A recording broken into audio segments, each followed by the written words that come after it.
You're listening to CinePunked. This episode, Burn All Books.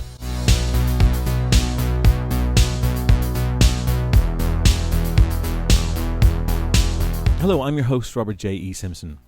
Who is to say what we should and shouldn't read? Should we ban books? Which books would you like to eradicate?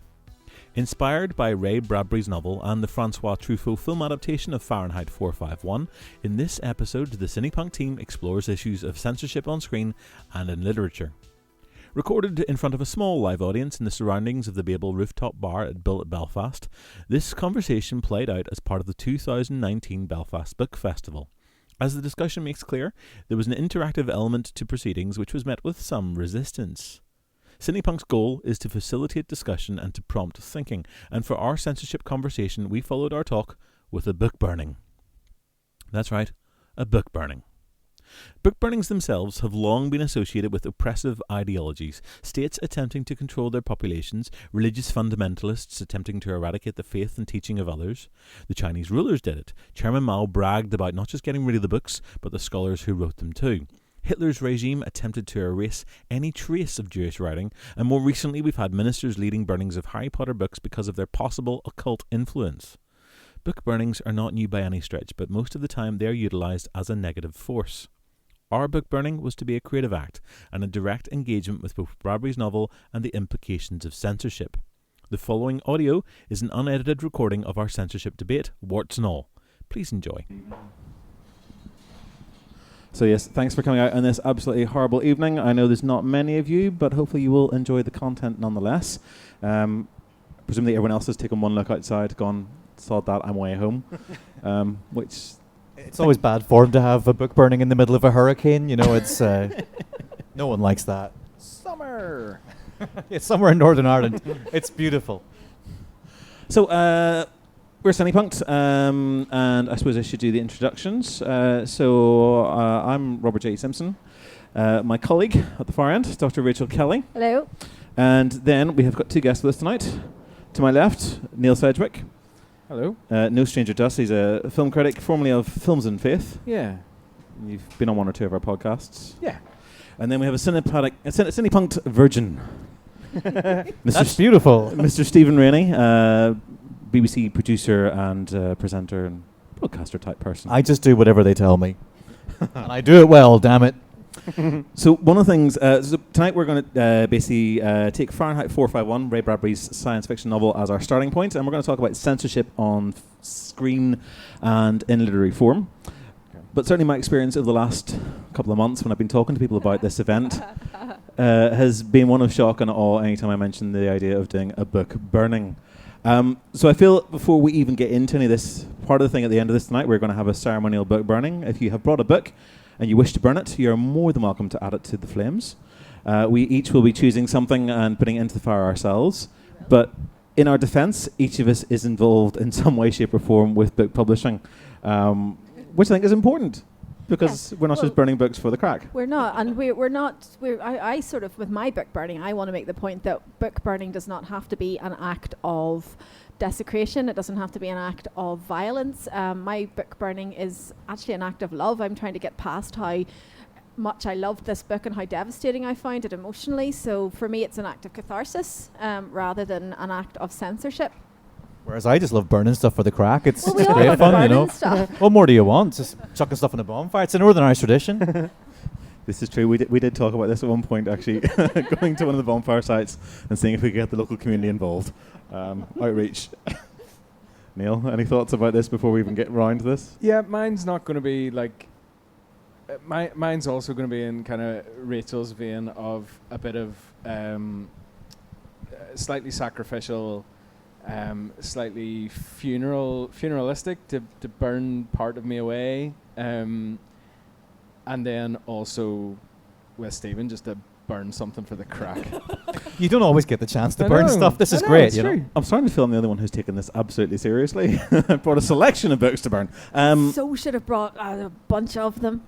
So just a couple of notes as well. We are recording this. This will eventually come out on our podcast, all being well.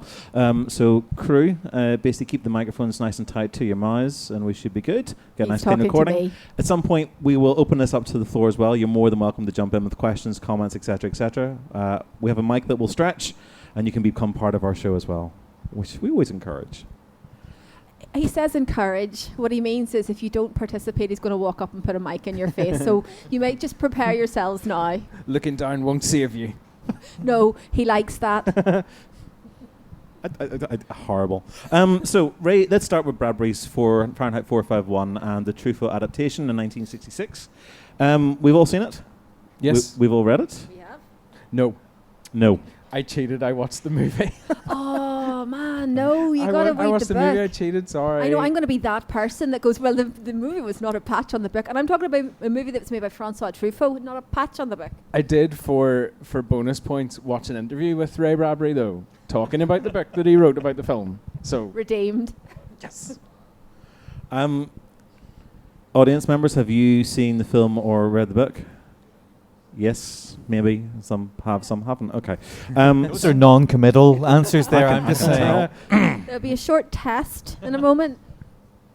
So Bradbury's novel, written in early 1950s and then adapted by Truffaut in 1966. He rather egotistically says that he wrote the first draft of it in 9 days, which is quite spectacular when you think about it, but it is only a 50,000 word book. He wrote the first novella in 9 days, 25,000 words, okay? I feel like my artistic writerly pride demands that I say we're not talking 100,000 words, okay? 25,000 words, we could all do that. But what Bradbury does is Bradbury envisages can't say that today, envisions a world in which books are banned. Fahrenheit 451 is the temperature at which paper burns, and that's where the title comes from. This idea of banning books is something that I think is quite terrifying in many respects. I mean, when I say book burning and when I say banning books, I mean, what do you think of, Neil? Well, when you first asked me to do this, my Initial instant reaction was, what? was like, and then the follow-up question to that noise was, you mean like the Nazis and stuff, like, and kind of the Klan. And then recently, then after we discussed this, there was a Polish priest who burnt a lot of Harry Potter books. If anybody saw that story, because of the content of them and his feelings towards that, he since apologized and kind of renounced that act, but it was kind of timely after that. But yeah, it feels like the imagery of it is something of censorship, of banning, of taking away from people, rather than what we kind of hope to do later in a kind of emotional, funeralistic sense, I suppose. Stephen? It's a hugely uncomfortable feeling. When you first approached me to say we're talking about Fahrenheit 451, we're going to talk about burning books, my initial reaction was one of absolute horror. The idea that you would burn a book is just anathema to me on every single level. But of course I was intrigued as well. And it's funny, I completely independently of all this, I was thinking about something fairly recently after a book I was reading, kind of planted an idea in my head that the written word is us. It's our history. It's our shared experience. It's our thoughts on the page. It's the only way of preserving, in a sense, what we are. And to burn a book, to put it into the fire, to cleanse it off the face of the earth, is to erase someone's humanity completely, which makes it incredibly enticing to do as well.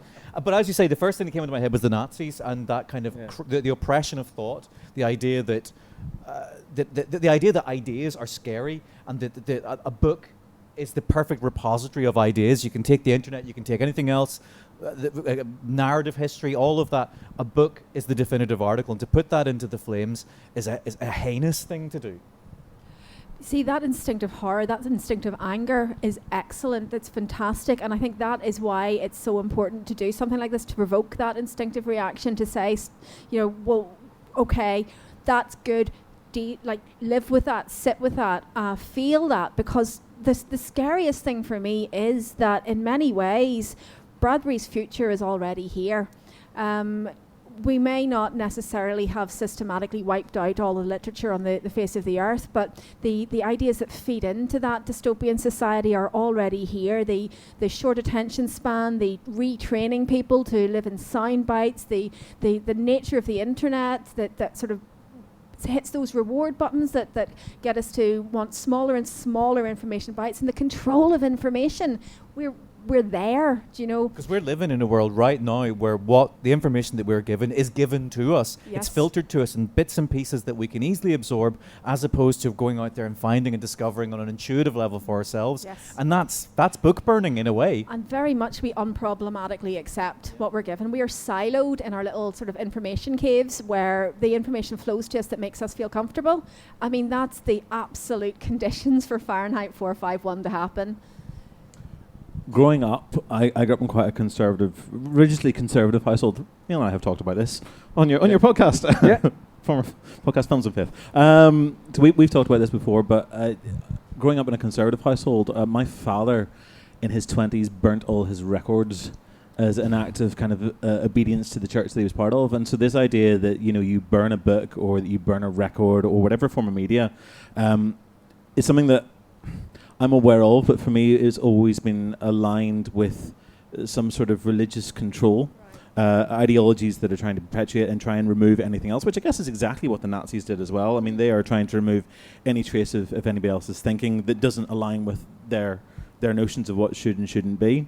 So it's a deeply uncomfortable and very, very strange act to be encouraging as something I deeply regret my father burning his record collection. But there is also something about this, and I think I said this to all you guys when I pitched this to you. We treat other forms of media as disposable. So, you're doing shows all about music, Stephen, but this idea that the record itself isn't always something that we sustain. We swap it for something else. Records get burnt. Very few people are quite happy to sit on a massive collection of VHS tapes. They just take up space and they're ugly looking, let's be honest. But with records, I mean, music by its very nature can be frequently totally disposable. That's almost part of it. You pick it up, you listen to it, you move on. It stays in your head, that's fine. But I think there's something in the act of burning. We're not smashing these up with hammers. We're not burying them. We're not crushing them, whatever. We're burning them. The religious iconography of burning as well, it's kind of terrifying. It's a cleansing act, I think. It's to take the words on the page and scar them off the face of the earth. We're gone. They're never coming back. And that is terrifying to me. I think part of it for me is it goes even further, because I think what we do with books is we have a reverence about them that we don't have with something else. I mean, there's a few people in this room that I know and I've spoken to about this, and anytime I mention it, there's are you burning a book? I think Rachel was very, very upset with me whenever I suggested this. I don't think upset was the word. Disturbed? But, I thought we're going to get letters, Robert. We did not, surprisingly. We have not got letters yet. We haven't burnt the books yet, Robert. But there is this thing, I think we treat books as sacred texts, essentially. These are something that, as you say, it's the definitive article. We can't actually go and we're not allowed to do anything with this. To destroy it there's a line in Fahrenheit 451. Montag talks about this, about the fact that there's a man behind this. This is the sum of a person's soul is basically within this book. Yeah. Why is it that we treat books with such respect and put them on this pedestal? My granny told me once, just to go back into my background, my granny told me once, never throw a Bible out. And I don't know why, right? But I now have Bibles from when I was a kid, from when I was a teenager, and I can't. Every time I go to clear a shelf, I'm like, I should really just whittle that down. And then I just hear my granny go, "You can't throw that out now."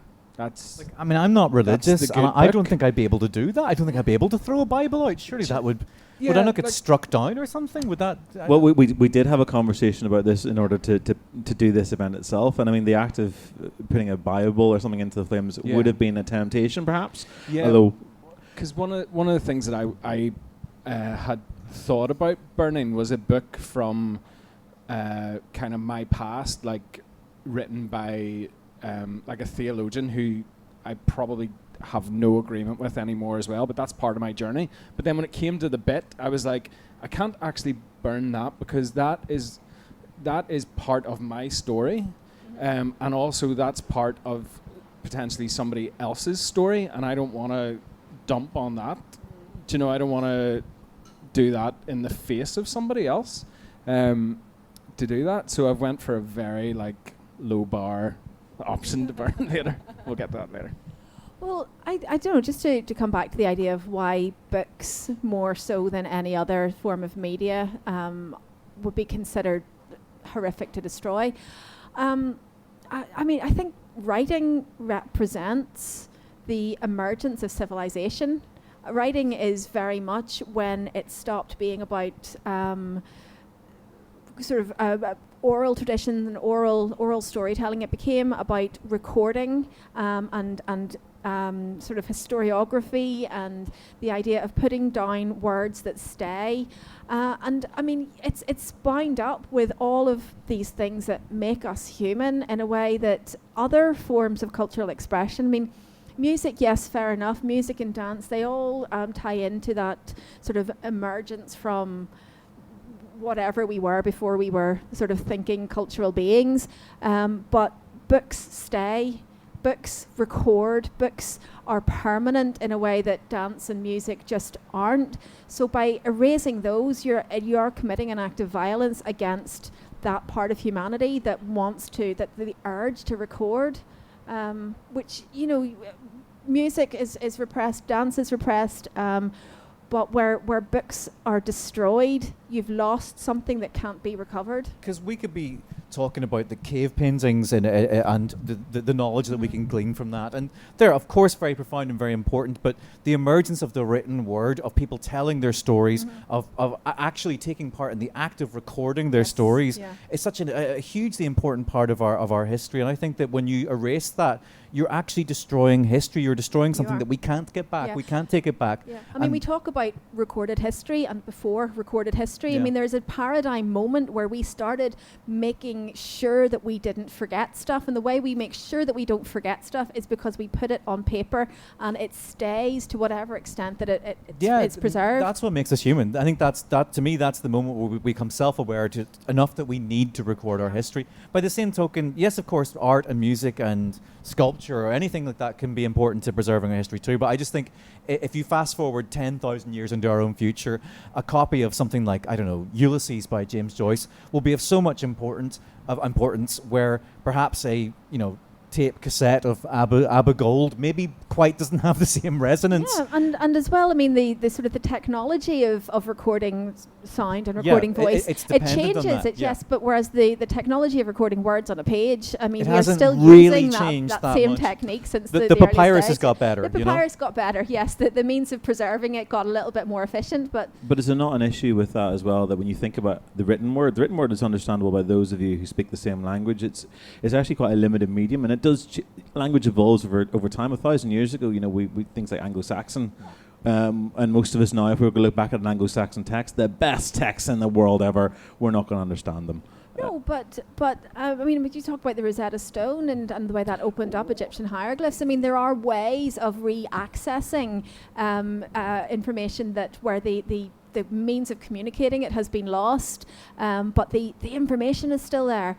Well, we come from, I mean, we're primarily a film organisation, so I mean, for us, film, I think the argument is always that film is a universal language. It's something that people can understand. It's a visual medium, and whilst it does have those elements of literature and everything else around it as well, there's something about the visual, particularly if you look at silent movies, that travels in a much better way than this is going to do. But I think to pick up on what you're saying, though, that with the visual medium, with film, as you were saying earlier, no one wants to preserve those old VHS cassettes, and we could have tremendously important archive on VHS cassettes. I know someone who wants to preserve them. They may be here. I own a VHS at home, which is that's the only way it exists. The only copy of that film in the world is now recorded on VHS because it's been deleted. This is what I worry about. That, you know, we might have the footage of who assassinated JFK, but it's only on Laserdisc. And if you don't have a Laserdisc player, then you're screwed. You know, whereas the printed word you can't argue with it. It's there. It's not going anywhere. I mean, the idea, even if we go back to, once again, the religious iconography, the idea of the Ten Commandments etched in stone, the most permanent form of book ever, here we go. It's still the written word. And I think that aspect of destroying that, of eradicating that, comes back to that this almost kind of primal idea of destroying something that can't be brought back, that has nothing to do with technology, it has nothing to do with the medium, it has to do with the meaning of the word. Well, let's move this on a little bit from actually just the act of destruction to the idea of censorship, which is ultimately what this is, or at least it's how it's perceived. I mean, the act of burning a book or any of this recorded media isn't generally as a quick disposal tool. We're thinking of it in terms of an actual act that is making a wider statement. So, and that statement is about censorship of one form or another. Who should say, and well, I suppose first thing first is, should we censor anything? And this is talk about literature, but film. I mean, simply yes or no. Should we censor? Neil?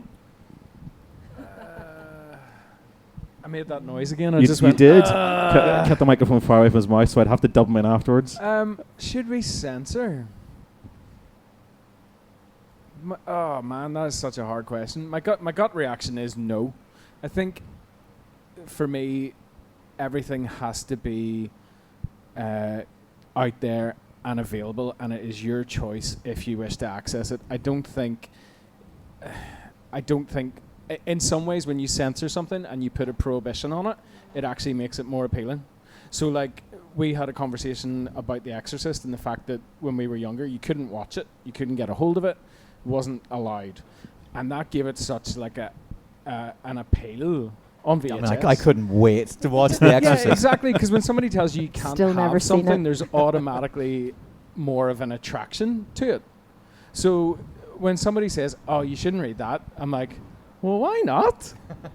Why shouldn't I have a look at that and take that in and see what I can learn from it, and equally what I can bin from it, and go, nope, that's not for me. I don't think that's where we go.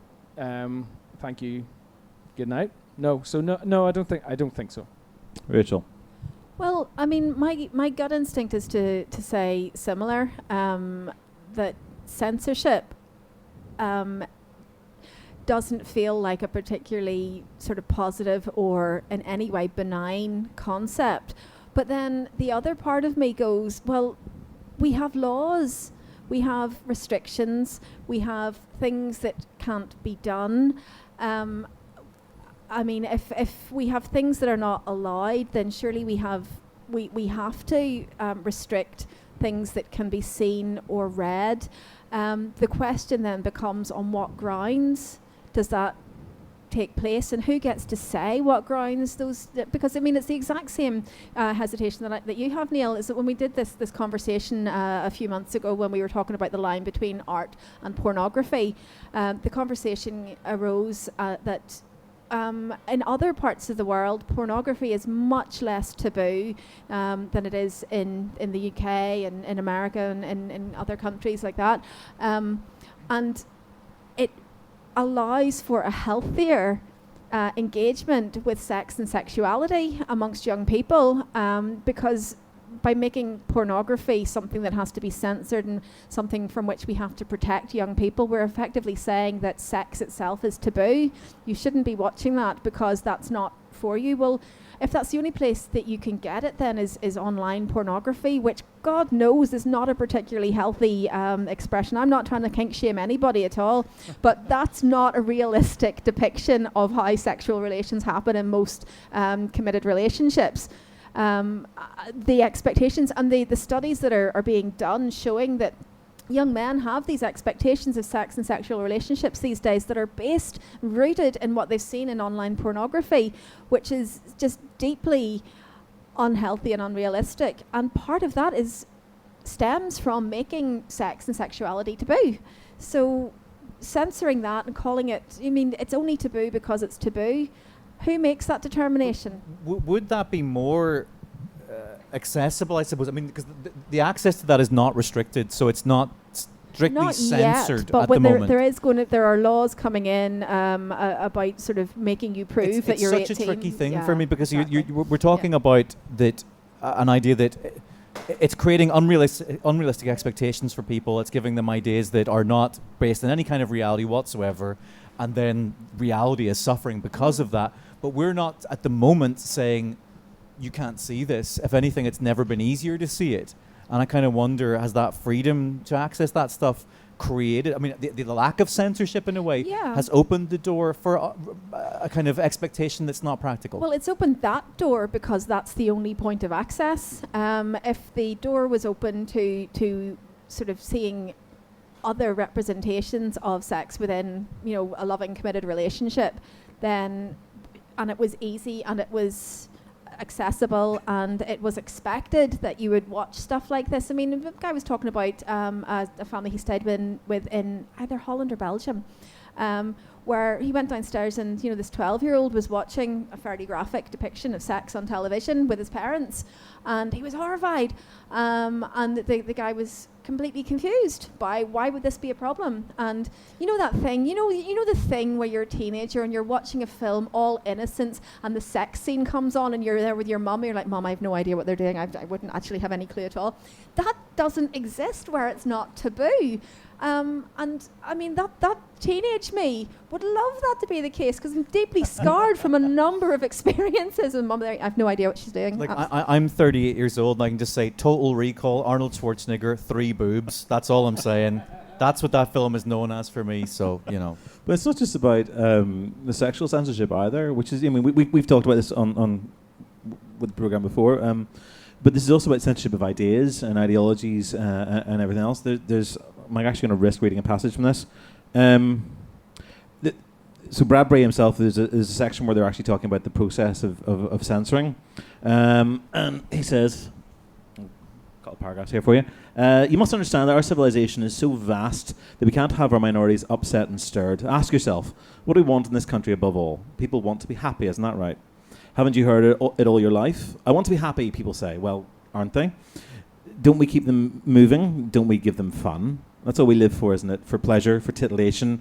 And you must admit our culture provides plenty of these. Yes, Montague Galibri, what Mildred was saying in the doorway, he tried not to look at her mouth because then Beatty might turn and read what was there too. Coloured people don't like Little Black Sambo. Burn it. White people don't feel good about Uncle Tom's Cabin. Burn it. Someone's written a book on tobacco and cancer of the lungs.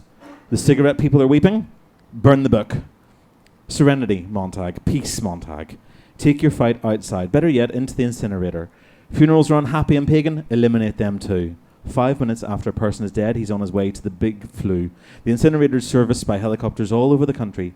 10 minutes after a death, a man's a speck of black dust. Let's not quibble over individuals with memoriams. Forget them. Burn them all. Burn everything. Fire is bright and fire is clean. See, I don't see censorship as inherently a bad thing. That it exists. We all do it every day. We censor ourselves. We filter our worldview. We kind of select what we're into, what we like, what we don't like every single day, consciously and unconsciously. And a passage like that just it kind of slams me in the face saying, would you rather be informed or happy? And it's that eternal debate that rages within me of going, do I know too much to ever be settled and happy? Perhaps. Would it be better if I could just burn all this stuff away and just glide through life, as you say, in search of titillation in whatever kind of form that may be? It's that eternal debate that I think censorship is something, we all have it inherent in us. There's all stuff that we don't want to see. Even the most reprehensible pervert has something they don't want to see. I guess the question then really comes down to who it is that should actually make those decisions. I mean, I think about the likes of anything Trump says, does, or writes.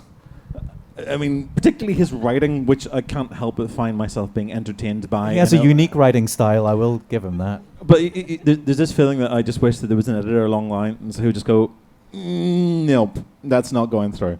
But then, why should I have the right to say that he shouldn't be able to express himself in that way, and as reprehensible as much of it is? Regardless of whether you censor it or not, he's still saying the stuff. It still exists. It's still being put out. And I suppose to move away from the printed word on paper to the word on screen, that we're now living in a world where it's harder and harder and harder to censor what we see, what we read.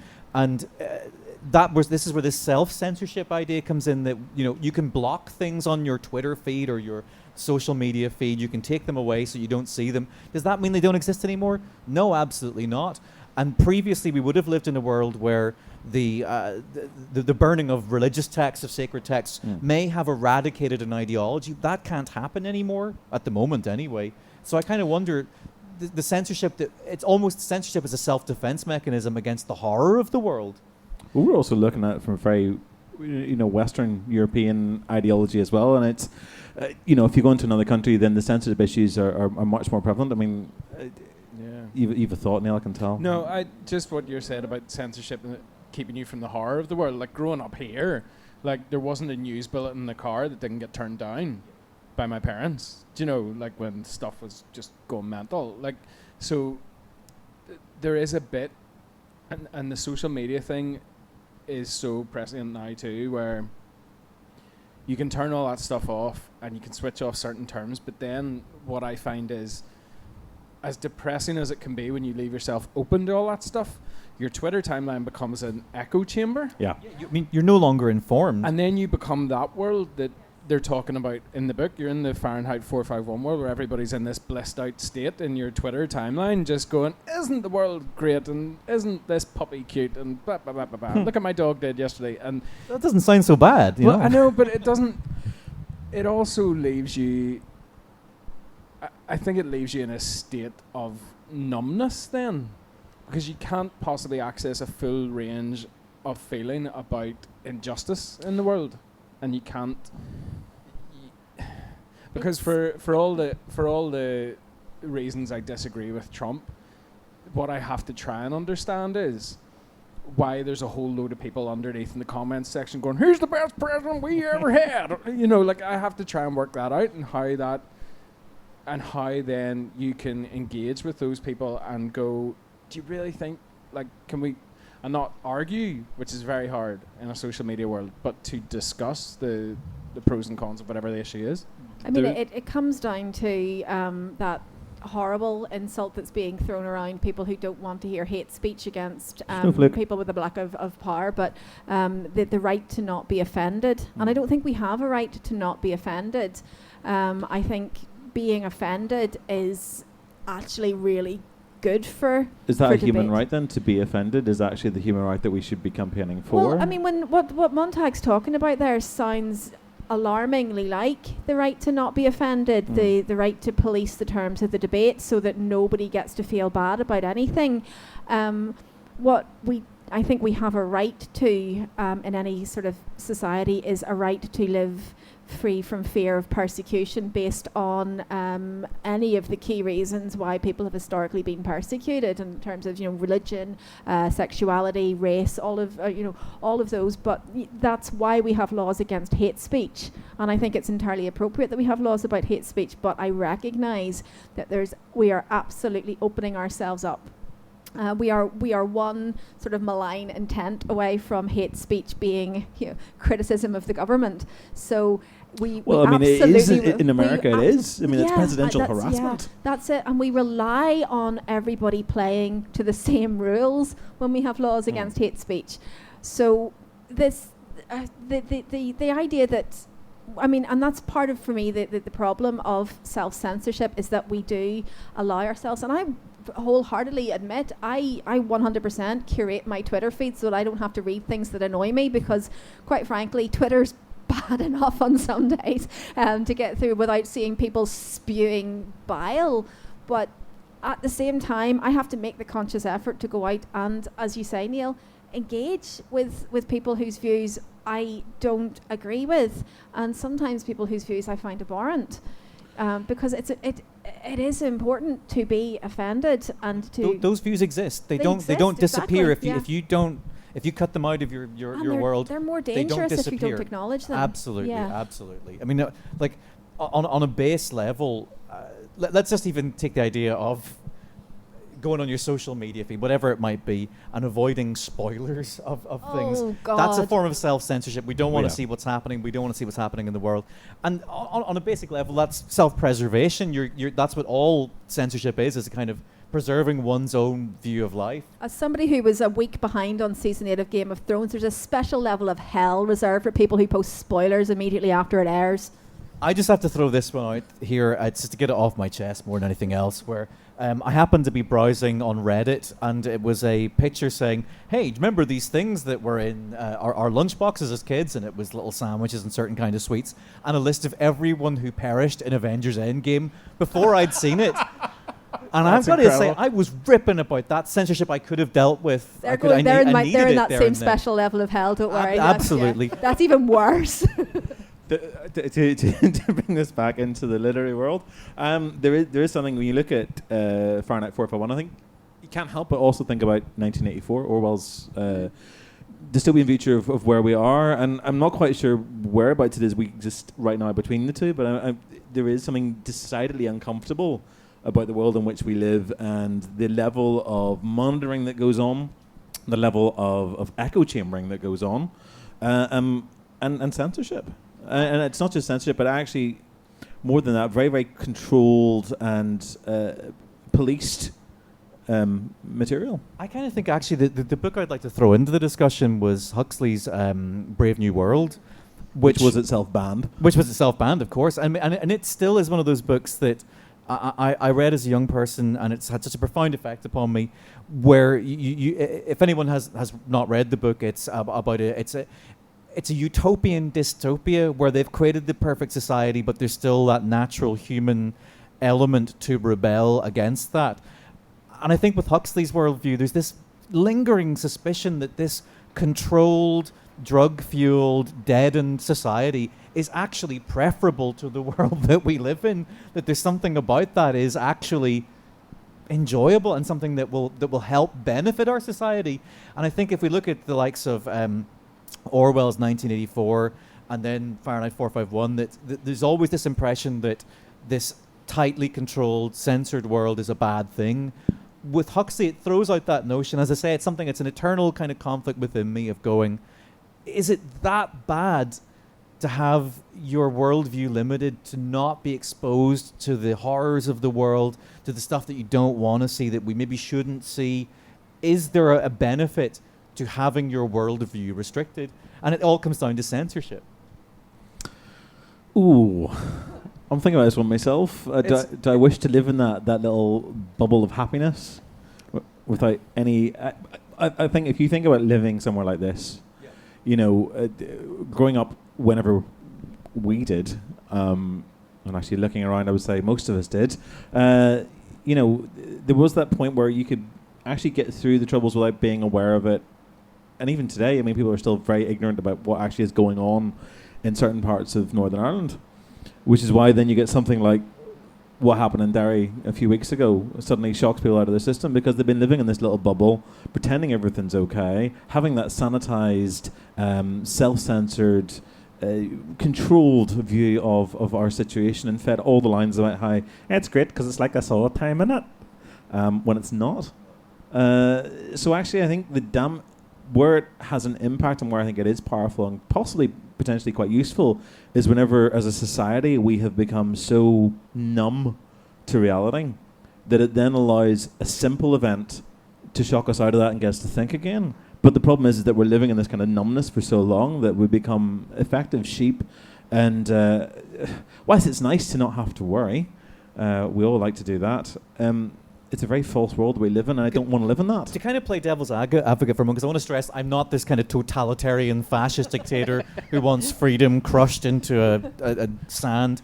So is. I mean, if it happens, it happens, and I'm available if anyone needs that. But if you look at the world that Bradbury paints, and the world that Huxley paints, and the world that Orwell paints, the one thing that's missing from all of these, or the one thing that we tend not to think about or tend not to focus on, is that none of them are brought about out of malice. Yeah. That there is a sense of that by controlling the population, by limiting what we can do, by crushing us with that, as Orwell said, that boot coming down on the human face until the end of time, that they're doing it for our own good. And that's something I find it's hard to reconcile because I can see the strength in it. That again is why I find the present day so frightening, because these worlds are talking about societies that have evolved out of something seeming like a pretty good idea at the time, and people walk blindly and happily into this totalitarian future where thought is controlled. And I just anybody seeing the horrifying resonances with today, we had all of these people 50 years ago looking at the future going, whoa, I don't like the look of that. That looks a bit worrying. And we went, yeah, that looks really worrying. Let's do it anyway. Sign me up. Yeah. And we did it thinking that we were doing a good thing, and we did it thinking that we were making ourselves happier, and we are doing it to make ourselves happier. We're doing it so that we can live in our little echo chambers and be unoffended and unafraid. And it's now got to the point where the message is so controllable without very much effort at all, as we keep seeing over and over again.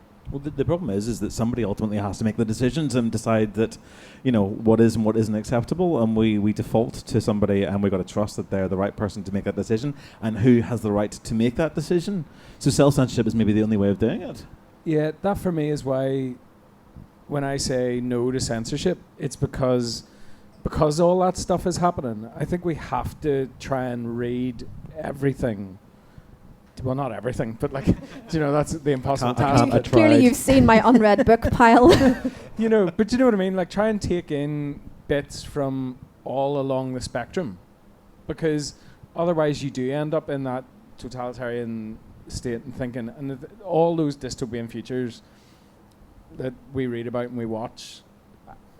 When I sat and watched Fahrenheit 451 the other night, they were sitting. Montag's wife is sitting kind of zombified in front of this big, massive, 50-inch screen, which when you watch that in 1964, you're going, huge. Wow. That is a monster. And that is now the go-to in so many homes. Practically what would have been considered back then the home cinema. Oh, I've got one on my boudoir. The book talks about walls, Yeah. and that was the biggest wall of TV that they could conceive of in 1966, which I just find amazing. Well, I think it's more about practicalities in All about 1966. I practicalities as well, suspect. yes, of course. But they had some okay. What I love is the fourth wall is missing. Yeah. Which is now something we're constantly trying to break, but they don't even have it. What I love about all this, though, is that for every Montag and for every Winston Smith, there is that person sitting watching the telly screen or whatever, just going, this is great. I'm having a great time. Everything's controlled. I get to wear a uniform every day. I'm getting my food and pills, and I'm totally happy all the time. It's the Isn't Matrix. it great? It's Metropolis. Well, it's would you go into the Matrix or not into the Matrix? It's that bit in I the got to bring it Matrix. into the Matrix. I'm a Keanu fan. So. I'm staying in the Matrix. It's Exactly. The steak tastes delicious, as the guy says. Yeah, it does. Zion looks nasty to me. No, that's what I was going to say. It's that bit in the Matrix where he's sitting cutting the steak and he goes, I know this doesn't actually taste of anything, but I'm loving it. And that's censorship in a nutshell. That's Yeah. really what it boils down to. Is you're creating the world that you want to be in, because whether we like it or not, the world that we do live in is kind of horrible and outside of our control. So by censoring it, we're filtering it down to something we can manage. But then, to invoke Godwin's law, I think we have to with this one, because it's very, very strongly hinted We at. did in the very book. well. We think we mentioned at the start. But obviously, there is the real danger is, we're in a day and age where the far right is on the push. And we come back to Nazism, and we come around to that, and we come around to the mindless people who are simply doing the job. And having met people who worked, who were part of the Hitler Youth movement, who basically fell in line because life was simpler when you didn't ask questions. And everything is being censored. And the film hints at it. What I find bizarre about the film is actually one of the German actors, Anton Diffring, is given an English accent, which, he's a perfectly good German actor, and would give it a little bit of resonance. But that is the risk. Too much resonance, probably. What I find bizarre is the Banbridge accent that suddenly appears in the middle of it, but anyway. Well, so does anybody else want to contribute or have any thoughts? You're more than welcome to. Just give me an indication. I'll come over and bring a mic. Everyone's getting very, very tired, very quiet. I don't want to speak. What do you want to say? We're not censoring any opinions here today. Or are we? Okay, I'm going to come in. I warned you guys. No. Well, I like to hear other people's thoughts on this, so I'm going to position myself. somewhere around here. I can talk to 3 people at once. People who have got drinks up to their mouths are usually a good one to start with because they're most obviously trying not to speak. Censorship. Should we? Should we not? I don't think we should. Again, it's that whole thing where if you... It's like, the Bible, Adam and Eve, you're telling Eve not to eat the apple, but she's still going to eat the bloody apple. I think everyone has their choice, and if they want to choose to watch a particular film or read a particular book, they'll do it no matter what. They'll find ways. So. The best thing you can do for 2 teenagers to try and get them, like Peter Rollins talks about this, chaperones. Nothing makes the idea of sex more appealing to 2 teenagers at a formal than a chaperone to escape and get away from that prohibition. To kind of, it suddenly becomes an allure. Why is this person here to block this off? What is it about this thing that I can't have? And why is my mum here? So basically what you're saying is that the whole fear about censorship is that we make it attractive because we're saying no, whereas if we just let everyone have a free-for-all, there's actually going to be nothing to worry about because people will just realise themselves it's not worth doing. I think when you have, like a prohibition, it does 2 things. It makes it more attractive, and also it pushes stuff underground, which is always a dangerous way to go, which is why you end up with like all that dark internet 4chan mad stuff. I don't know anything about that. Do you know, like that, that side of it that gets very dark very, very quick when it goes underground like that. As a case study, in 1989, when I was in primary school, a copy of RoboCop on VHS went round the class. And when it came to my turn, everyone had seen it. When it came to my turn, the teacher found out about it. We were in primary 5 and said, look, this is an 18 film. You're not allowed to watch this. And she sat us down and was incredibly reasonable with us, perhaps more reasonable than a teacher should have been at the time, explaining why watching a film like this would be wrong. As soon as she took it away and put it back to the person who brought it in, I went over to them, got the copy of RoboCop. I've never wanted to see a film as much as I wanted to see RoboCop. And this is maybe the worst example because RoboCop was amazing. It lived up to every expectation I'd been given. It was forbidden to me, and it was better than I thought it would be. But I mean, it was that temptation, as you're saying. I was told you can't have this. Therefore, it made it incredibly enticing to the point where I would have done anything to watch RoboCop. Rightly, I believe. But then also, just on RoboCop Thanks to my parents for letting me watch that at the age of 8 or whatever I was. Who thought tonight would take up so much RoboCop chat? But ITV... More where that came from. And just in terms of censorship, ITV had this habit of showing movies. You know exactly where I'm going. I know what you're going to say. Censored versions. Censored versions. Made for TV versions. Which in RoboCop led to somebody being called a melon farmer. Melon farmer. Yeah. Gotta get we you, actually you melon have a farmer. podcast right? called Yippee-Ki-Yay, Mr. Falcon. Yeah. So like, censorship has always been a bit where like you could have watched RoboCop at a certain time on TV, and you would have thought that he was used some really weird terminology, but he was a robot. So and I think that's what Ray Bradbury was writing about in Fahrenheit 451. Yeah. I think that's the utopia he was aiming for. He had RoboCop in mind at the time, I think. Any thoughts? Not necessarily on RoboCop. Yeah, anything. So we've got such a small group with you here tonight. It's nice to get you all involved. Well, what do you think about just the nature of censorship is to infantilize? So, I mean, that's why it's so objectionable, and that's the whole trope in Brave New World and in Fahrenheit 451 is that, these adult populations have become infantilized and are being controlled by some distant, dystopian, authoritarian parent. But mostly what we've been talking about in real censorship is stuff that, like RoboCop, applies to children and things that most of us probably would agree are perhaps not appropriate to just let children have a free-for-all access to without any supervision or intervention. And self-censorship, which is not being controlled by any kind of intelligent authoritarian regime. It's just what we're willfully doing to ourselves to infantilize ourselves. So, yeah, I think you make a really good point in that it's the whole idea of protecting children is a huge part, and it's a huge part even in how UK obscenity laws came into effect. UK was one of the first places in the world to effect an obscenity law, and it was geared towards protecting children and people who would be corrupted by stuff like Joyce and that sort of thing. I'm the parent of quite a young child. He's almost 2. And what you say just really resonates, and it really rings true to me, because there are things that I don't want him to watch. But I think for me there's a difference between controlling the information flow and controlling ideas. For my son, he's just about verbal now, and if he asks a question, it doesn't matter what he's talking about, I'm going to give him as honest an answer as I can possibly give him. There's nothing is off the table in terms of discussion, but I'm curating that flow of ideas in a certain way, because I want those flow of ideas to flow from us as his parents, and to reflect our worldviews and our values. So when you take that, you sort of, by letting him watch material which has been classified for older audiences, you're allowing somebody else's worldview and somebody else's curation of ideas to flow into the child. So for me, there's a difference there between taking ideas off the table and taking representations of ideas off the table. And I'm aware that's that's semantic tap dancing. I am totally aware of that. But I think if you're a parent, you do semantic tap dancing 800 times an hour. So I have no regrets.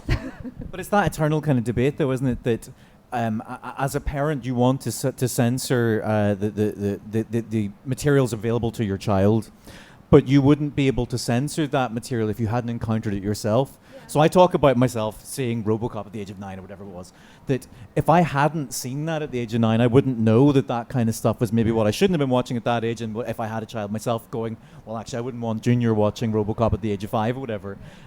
It's that kind of difficult decision, that kind of dichotomy within you, that in order to understand this stuff, you've got to be exposed to it in some level, or you've got to be prepared to exist in a world where you could have the potential of being exposed to it. So I love this idea that it is a kind of parental thing. It is literally Big Brother, Big Father coming down saying you're not allowed to do this. Well, how does he know? Because he's seen it, and that's the kind of problem. And that's why I think that I believe that self-censorship is something. It's a defense mechanism that we all have. But how do you do it unless you've experienced it?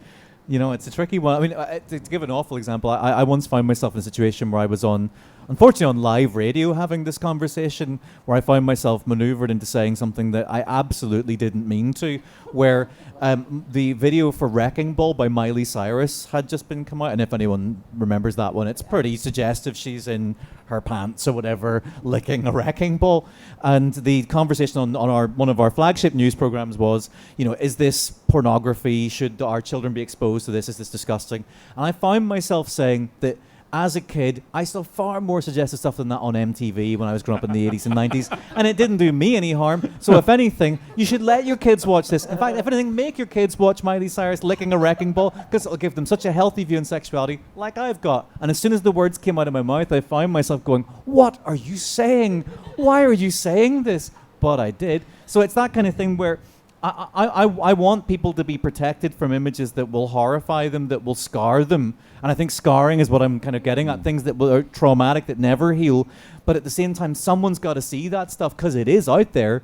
So who do you trust? Who is that father figure? Who is that authority figure? You don't get asked to babysit very often, do you, Stephen? Literally never. Hey, do you want to watch RoboCop? And then we'll watch Miley Cyrus videos all night. It's the 12A conundrum. One of the questions I got asked a lot by parents in kind of church world is, this film's a 12A, can I take my 10-year-old to see it? To which I say, I don't know. Because I compared it to some parents with like going for a curry with them. Because when you go for a curry with somebody, your tolerance is different to the spice, the heat, whatever. So if I'm eating madras or something and you say to me, is that spicy? I can't tell you that because your tolerance is maybe different to mine. So I never told any parent to take or not to take a child to a 12A film, because the only person that knows the child that well in terms of what they can handle and what they can't is the parent. So yeah, the 12A conundrum and curry. You get asked to babysit a lot, don't you? No, Feeding the kids really hot curries and stuff, right? Have a madras. Hot curries and work them up to 15. I'm Very much a korma kind of guy. You guys want? No, then definitely no. Don't come near me. Hello. So throughout history, we've got the obvious censorship of book burnings by the Nazis being the obvious one. My background, I'm Chinese, so I'm very aware of what happened during the Cultural Revolution, and also around 213 BC. Basically, a lot of texts and the scholars that wrote them were destroyed. So they killed the scholars as well as the texts. But we're now moving into a world that's advanced digitally. You can almost pretty much get anything online. So I suppose my question is, do you think acts like burning a book will become less controversial or more, just because we're now able to get so much information online? Like if Bradbury were writing Fahrenheit 451 now, it would be a completely different story, an absolutely profoundly different story, not just because of the technology, but the ideas within it. That if there were a transgressive idea that were out there, if it's online, you can't just burn it off the face of the earth. People can still access it. Even when you forbid access to it, you can still get access to it. So I think you're absolutely right that the idea of a book burning may become kind of quaint. There's still a symbolic power to it, I think, at this point. But as we enter into an age where everything's going to be online, or everything's accessible all the time, that the idea of censorship becomes almost a moot point, because if you want something, you can get it. However, just as you're saying that, it occurs to me that the internet is, yes, you're absolutely right. Once you put something on the internet, it's there forever, as terrifyingly sort of exemplified by all these people who have made one stupid mistake on Twitter and have lost their jobs, their homes, their families. However, it is vulnerable in the sense that that information flow can be shut off with sufficient sort of will to do it and insufficient protest. Whereas a book is less controllable in that sense. Books, once they are eradicated, it's harder. You can't pinpoint a book digitally. You can pinpoint an IP address. You can pinpoint a computer's location. You can track what people are looking at. They can track keystrokes. But a book, as in Bradbury's novel, a book can be hidden, a book can be secreted, a book can go into somebody's head and remain there in a way that the internet has that vulnerability to digital control. It's given me an additional kind of thought to that stuff that doesn't make it onto the internet, that's a different kind of censorship that's happening. So just as a music fan, there are records that I absolutely love that you're not going to find them on your streaming platform of choice. You're not going to be able to buy them. You're not able to find them at all, and they're ceasing to exist. The physical copies are disappearing because people like me are holding on to them and not wanting to part with them. So we are entering an era where there's a different kind of censorship that's happening, where if stuff's not being put online, it's actually kind of stopping. It's ceasing to exist. There's a couple of things I want to pick out of that one.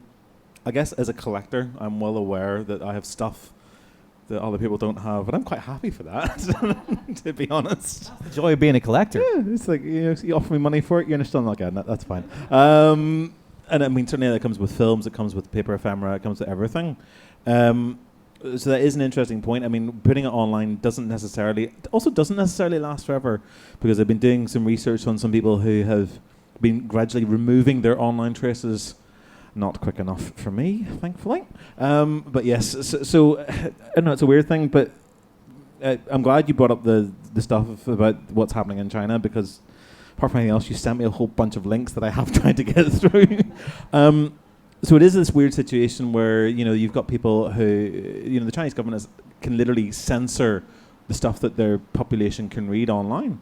which is, governmental saying, we're not going to have any criticism of our country. There's also a situation where there are people who are responsible. There was an example in Hong Kong, which I thought was a fascinating case where was it 3 gentlemen who had set up a library of stuff, a bookshop, and they were kidnapped and suspectedly bumped off. Hold on, let me get the microphone down to you so we can record this for the podcast so I'm accurate. I always like someone who knows what they're talking about. There you go. I know this because I was looking for the English version of the book, but I couldn't find it. So basically, it was sort of like a tabloidy book that was written about the Premier of China, and it was about his lovers. And nowhere else would stock it, bar this bookshop. And then suddenly, about one guy was in Thailand, and he suddenly disappeared, and then ended up in mainland China. The owner ended up in mainland China, and then another one ended up in mainland China as well.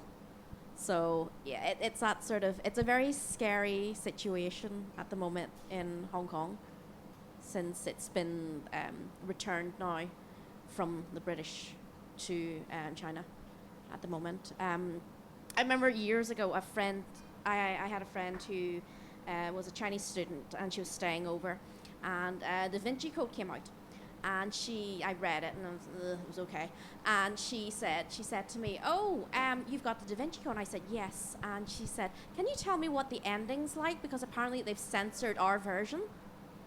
So yeah, Of all the things to censor as well. yeah, I know. It is fascinating. I mean, so the censorship does exist, and people are still making decisions, and it can change from country to country. And here's the other thing, Robert, as well, just when we're on that subject, is that, Google's indexing algorithms, if the research suggests if you're past the second page, you're invisible.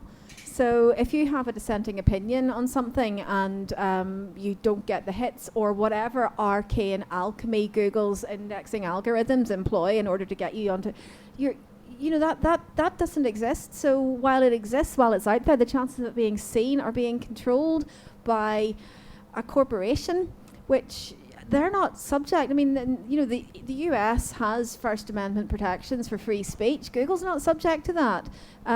Google has an enormous amount of power that's not subject to any of those protections that free speech sort of entails. Same with Twitter, same with Facebook. What happens on there is at the behest of a corporation. And I mean, anybody want to trust a corporation's motives to be entirely benign? I like that they tell me how quickly it gets me from A to B, to be honest, based on how they're tracking my every move. Yeah.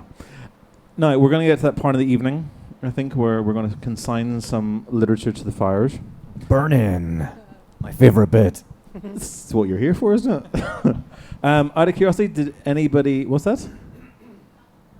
Photographer's coming. He wants to keep on talking. Until then, that's fine. We're gonna have more talky bit before we burn. Don't worry. Did anyone bring a book to burn tonight? You did. Excellent. So, what we're going to do is we're going to run through everybody's choices. Yeah. We're going to work out why you're going to burn that thing. That's a protest against the book burning, I'm sure. We knew it was going to happen. Fame at last. It's quite good. You. Going back on you, Neil. So what we're going to do, let us know what it is that you want to consign to the flames and for why. And I think, just you guys haven't got books with you? No, okay. I'm going to ask you first. I was going to do us first and then ask you, but I think I'm going to ask you what you're... I think that's mean. I know, but it's my show. I get to do this. I think that's mean. I'm standing up for you. I think he's a meanie pants. No, but I'm curious. So, we all have preconceived notions and we've all been briefed. So that's the difference. What have you got for us? You got Jesus Christ. Excellent. We said no sacred text. No sacred text. So we're not going to burn any Bibles or Qurans because we'll probably get in a lot more trouble, even though there's not that many people here to tell. So what have you got? Let's keep it secret, Tell us what you're choosing to burn and for why. I was going through a phase of online dating and all that kind of crap. And when you buy self-help books and stuff like that, and you sort of read 2 pages and give up because you just lose the will to live. And then I thought, this was sort of like, I assume like a updated version of Men Are From Mars, Women Are From Venus, but it's called Act Like a Lady, Think Like a Man. And I read about one page, and no, it had really good reviews on Amazon, and I was really excited. But this will get me into the inside of a male psyche, and sadly, no, so I'm going to burn it. Oh my God! Can we sort of meet up afterwards and compare notes of all the crap self-help books that we bought? Yeah. I've got a couple. Who wrote this? I have a shelf full of them at home that I don't want to give away to anybody. I just want to inflict them on anyone else. Because you have this assumption that you'll go back and you'll find some miracle that'll help you. Why am I broken? Fix me. Yeah. No, it's rubbish. It's absolute rubbish. I spent such a lot of money on those things. I wish I'd thought of doing that. So we're basically burning your book because you didn't get a date out of it. No, I'm not that fickle. Come on. It got really, really boring. Can we And hear a also little there bit was of it? like- Is there anything like underlined Right, or do you want- anything? like chapter 19. Let's do it. It's time to put a ring on it. A 10-step test before your trip to the jeweler. It is very American. No How offense to Americans, insightful. no offense I to think Americans. that's, tremendous. It's just really blah. Who wrote this lovely There's piece of another work? chapter, When the Cookie Crumbles. Wow. I think it's Steve Harvey is the writer, I Yeah. believe. Steve Harvey. I know this because I was know chatting that? beforehand. Yeah. It's not the book that I'm a regular reader of. It's got a Although copy it at worked home, miracles folks. for me. There's even a section where you do lists. Month 1 checklist. What are his top 5 favorite things? God RoboCop. RoboCop. What's the title of the book again? Act like a lady, think like a man. I'm looking forward to the reviews on Amazon. Act Like a Lady, Think Like a Man. 1 star. I burned it. Didn't work. yes. Very disappointed. But then Would like to return. I forgot the bottom line. It says what men really think about love, relationships, intimacy, and commitment. And also, it's the expanded edition. Great It's choice. It's also Well, value not for that money. big, which would indicate that we Yeah. don't think an awful What lot. was in the unexpanded edition? It's a leaflet. Little pamphlet. That's all you need to kind of get. Uh, The key points. yeah, so it'll be, burn in hell. Excellent. There we are. Act like a lady, think like a man. The expanded. Oh, are you going to be burning something, madam? And I'm going to say this to you about self-help books. Do you not realize the fact that you realize they're all crap? You've learned something from self-help books. That's a really good point. Yeah, Yes, it well, cost me a there's lot that. of money to realise that, though. And I've got a heaving shelf full of And them. the other point I'm going to make is I am actually in principle cannot agree with burning books because I'm afraid that Amazon is going to eventually decide what books we get to read because we don't buy paper anymore. That's my biggest concern. Well, that's kind of what I mean when I talk about sort of the indexing algorithms and leaving sort of free speech in the hand of corporations. It is a bit scary. I mean, as an author, I share your concerns. You've got to be there. Yeah.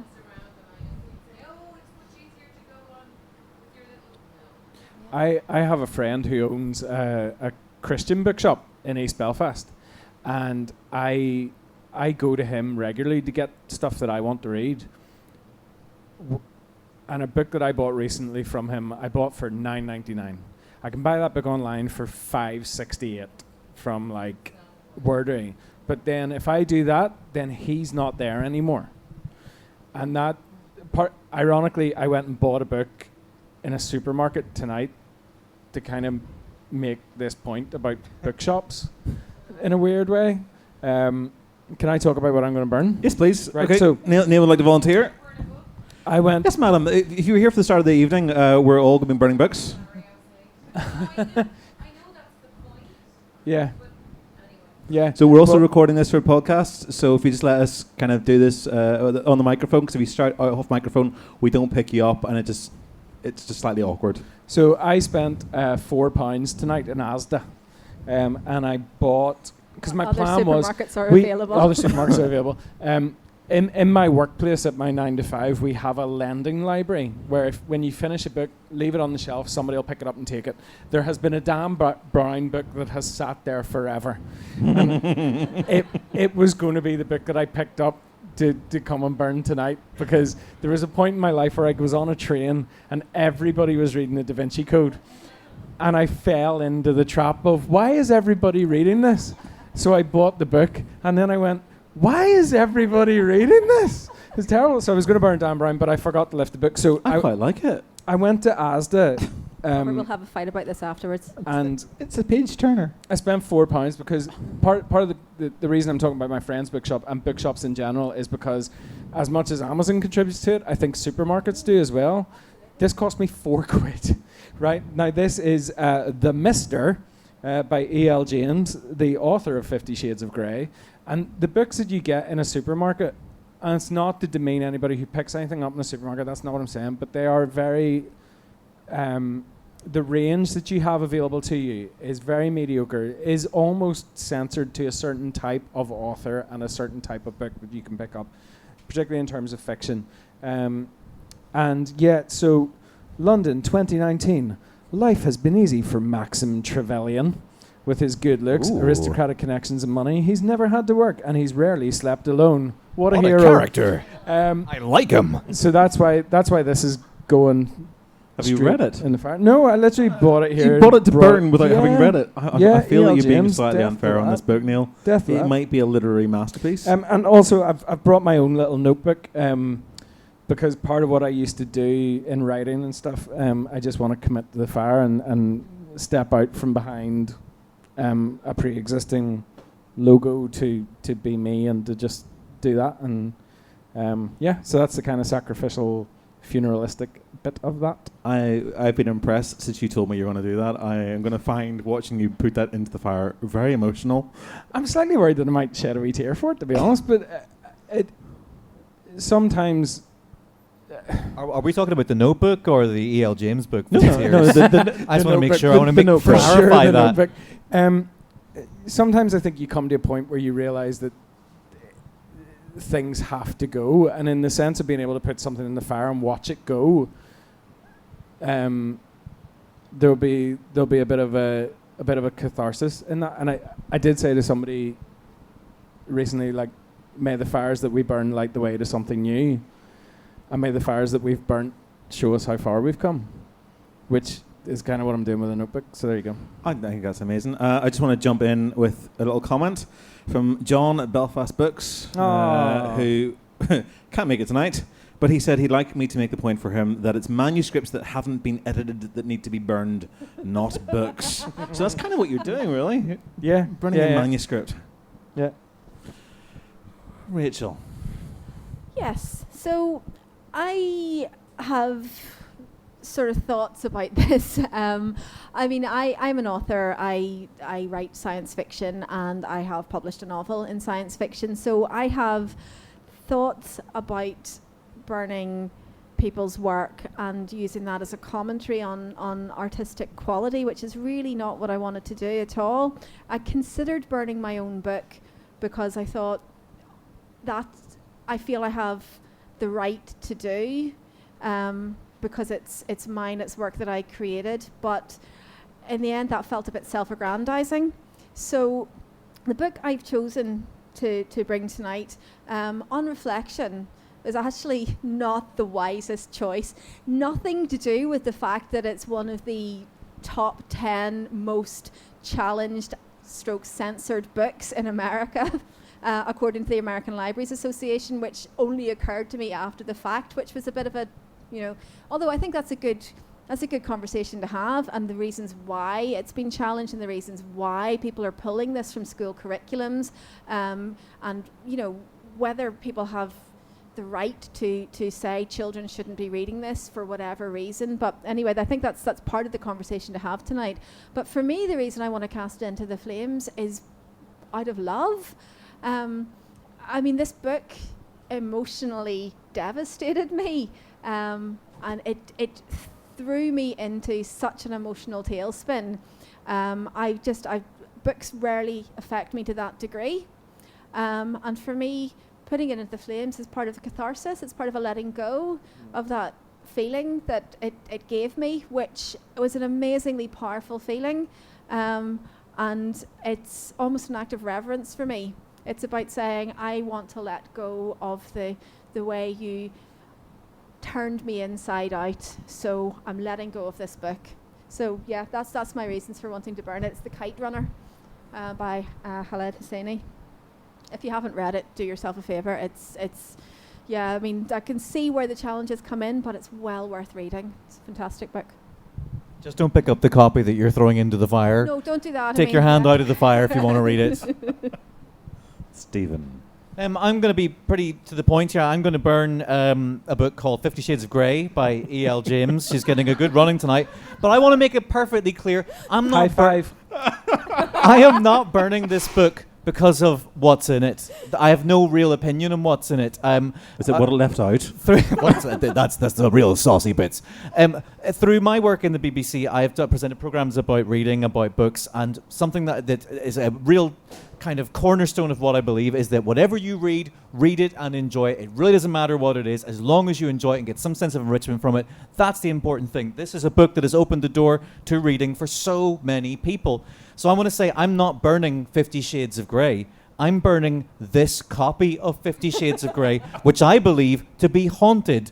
My wife manages a bookshop, and she had to pick up this book because at the time it was the biggest thing in publishing. Everyone wanted to know about 50 Shades of Grey, and she was encouraged to read the book. So that if customers came in and asked, "Well, what's the book about? What kind of thing would I? If I've read 50 Shades, what else could I read?" So she brought it home and she tried to read it, but she didn't enjoy it, and some drink was taken and the book was thrown away in the house. When we moved house, the book was found underneath the sofa.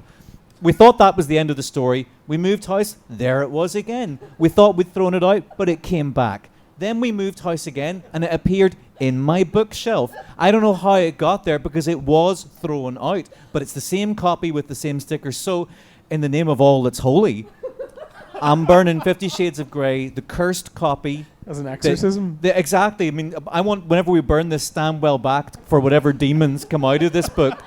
They're not going to be pretty. So I was once out with my kids at a play cafe, like soft play bit, and there was like 3 different mums dotted around the room reading 50 Shades, and it was the most like brilliant and also like weird and really creepy moment in those surroundings to see those mums just, and like you say, just taking the time to be able to sit and read while the kids are off running. It kicked the door open for so many people who would never pick up a book, but not this copy. It closes doors. It comes it opens your own door at night portals. And creeps up behind you. So we're going to do a follow-up on this in about 2 months' time to see where the book has turned up.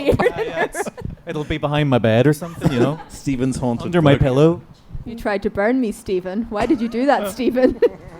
So, we're going to cast a copy of Fahrenheit 451 into the flames as well. Ray Bradbury doesn't need the money anymore. He has already been cast into the flames himself. But yes, so it's going to go on there as a symbolic gesture into the book. I think what's more appropriate than a book about burning of books than to actually burn the book that's about the burning of books. It's what he would want. I think so. I think he'd appreciate it. I kind of hummed and hawed about this one. So I was very tempted to burn my second copy of the Kenneth Williams diaries, which I'm still quite tempted to do because I think there's something about the act of writing diaries that is a private nature. We were talking about this earlier on, about diaries being read by people that shouldn't be. And whilst I think Kenneth does write with half an eye to them being published at some point, he's also quite loose and quite frivolous and quite honest in a way that has meant that this in itself has been quite heavily censored because the publisher would get sued for outing all Kenneth's friends. But it is a fascinating book, and I'm sort of torn because part of me just wants to give it to somebody else to find the joy of that life that he lived, and all the brilliance in amongst all the sadness and the sorrow. And it was I love reading that, and I picked it up again so I could read it more places. So I think what I'm probably going to do, I'm going to be self-aggrandizing. I'm going to burn a book that I was involved with. So this is it here, The Lost Liner by Robert Crummy, who was a Victorian novelist from Clough in County Down and ended up living in South Parade in Belfast. And Robert basically wrote this book about a ship that is not 100 miles away from the RMS Titanic. And he wrote this about 10, 15 years before the Titanic went down. It's the lesser known of 2 books that really sort of presage the Titanic disaster. The better one is the Montague, what's the one? It's The Wreck of the Titan. I love that you're putting the boot into there. You're about to burn his book, and you're even saying it's not the best book on the subject. No, it's not the best known. So this was a book that hadn't been published hadn't actually been seen for about 100 years, and a friend of mine managed to track down a copy. And when I set up my little independent publishing company, this was the first book that we published. So there's a lot of me has gone into this book, a lot of time, a lot of love, a lot of money, to be fair, went into producing this. But it also came at a part in my life where I was going through a really weird transition. My personal life was hell, and I've never been able to enjoy it properly because it came at the same time as everything else. But I think because I've been involved with it, because I sort of rediscovered it, I think it's fitting that I put this one back into the fire. I'm keeping my original copy of it though. I mean, I've got an original 1880s version of it, which is still sitting on my shelf at home. That's not going in the fire because that took me ages to find. But this one's going in, and that's why. Because it's something to do with me, but I think that's important. I think that to actually part with something from myself that I was involved with as a process of catharsis. So that's going in there. Well, to quote the late great Rocky Erickson, "Burn the flames, burn." Let's get on with a book burning here. So I'm going to just check. Are we good to set fire to stuff? Yes. There's talk about photographs and stuff being done, making sure you're okay. Yeah. He's taking pictures. So what we'll do, before we put each of the book in, I want to make sure we get a photograph of it over there by the fire. And if you're happy, we'll get a photograph of you with your book as well. We can go and put it on our website and we're explaining to people. No? Well, can we take a photograph of you your have to. Come on. You're burning your book. Well, we're going to take a photograph of your book as it goes in anyway. And we will all make sure we get photographs for ourselves with our books before we go in. Yeah. It'll go up on our website. We're hoping, all being well, I'm hoping at some point that we can run this conversation again and try and encourage other people to get involved in it, because I think there's a big debate about what is and what isn't acceptable. And the very act of book burning itself is something that I think that we all instinctively shy away from because of its historical associations. But I think there's also a process in this that's quite healthy under the circumstances. I know Madam doesn't agree at all, but we talked about it before you came here. You can listen to the podcast. You'll catch up on it. Don't worry. I think we're all doing it for there's a lot of emotional connection and a haunted book. So I think we're I'm doing it for everybody's benefit. Who knows when this thing's going to turn up? It might be in your house. Yeah. We'll do a prayer. I don't think there's anything. While the act itself may be seen as slightly controversial, for me, what we are doing as a group doesn't have any controversy. It has more of an emotional attachment, a cleansing, and an exorcism. So, well, I mean, let's see what happens when we do this with VHS tapes, and nobody bats an eyelid. Yes, I'm slightly worried about the exorcism we're about to perform. I'm not trained. So am I. I'm going to be standing well back. Does it go first or last? I don't know what way to do this now. I think Bradbury goes first. Yes, absolutely. I think at this point we're going to end the podcast recording. So it would be remiss of me not to thank the Belfast Book Festival for facilitating this tonight, and for the lovely environs of Babel here at the top of the Bullet Hotel in Belfast. It's quite fancy, and somehow we didn't get pissed on. In spite or attacked by a seagull. Yes, although we still have an exorcism to come. That's true. So thank you very much for all those, and for all the crew of the Book Festival and Crescent Arts for helping out tonight, and for Bullet as well. A big thank you also to my colleagues, Neil Sedgewick. I want this again. To my colleague, Neil Sedgewick. Thanks, mate. The newbie, Steven Rainey. Thanks for having me. And Dr. Rachael Kelly. Always a pleasure, especially when you call me doctor. I think it's in the contract at this point, isn't it? It basically is, yeah. Nobody calls me doctor but him. It's great. And I'm Robert JE Simpson. Thank you very much for those of you who have come out. For any of your friends who missed out, you can tell them they missed out a really great show, and the exorcism was the best bit. Regardless of what happens in the next 10 minutes. It might be anticlimactic, I'm just saying that. But the fade to black, sounds of screaming are heard. So we're now going to go over towards the burner over there, slightly inspired by Truffaut's version of Fahrenheit 451. And we're going to cast some stuff into the fiery flames. So yes, looking forward to this bit. Burn All Books was recorded at Bullet Belfast as part of the Belfast Book Festival on the 12th of June 2019. The book burning part of the evening, along with additional information, is available to view via our website. If you'd like to share your thoughts on this or any of our other work, please get in touch. You can subscribe to the podcast via all good podcast distributors, and if you enjoy, please leave a review. We are on Twitter and Facebook as CinePunked, on Instagram as CinePunkedFilm, and our website is at cinepunked.com. Thanks for listening.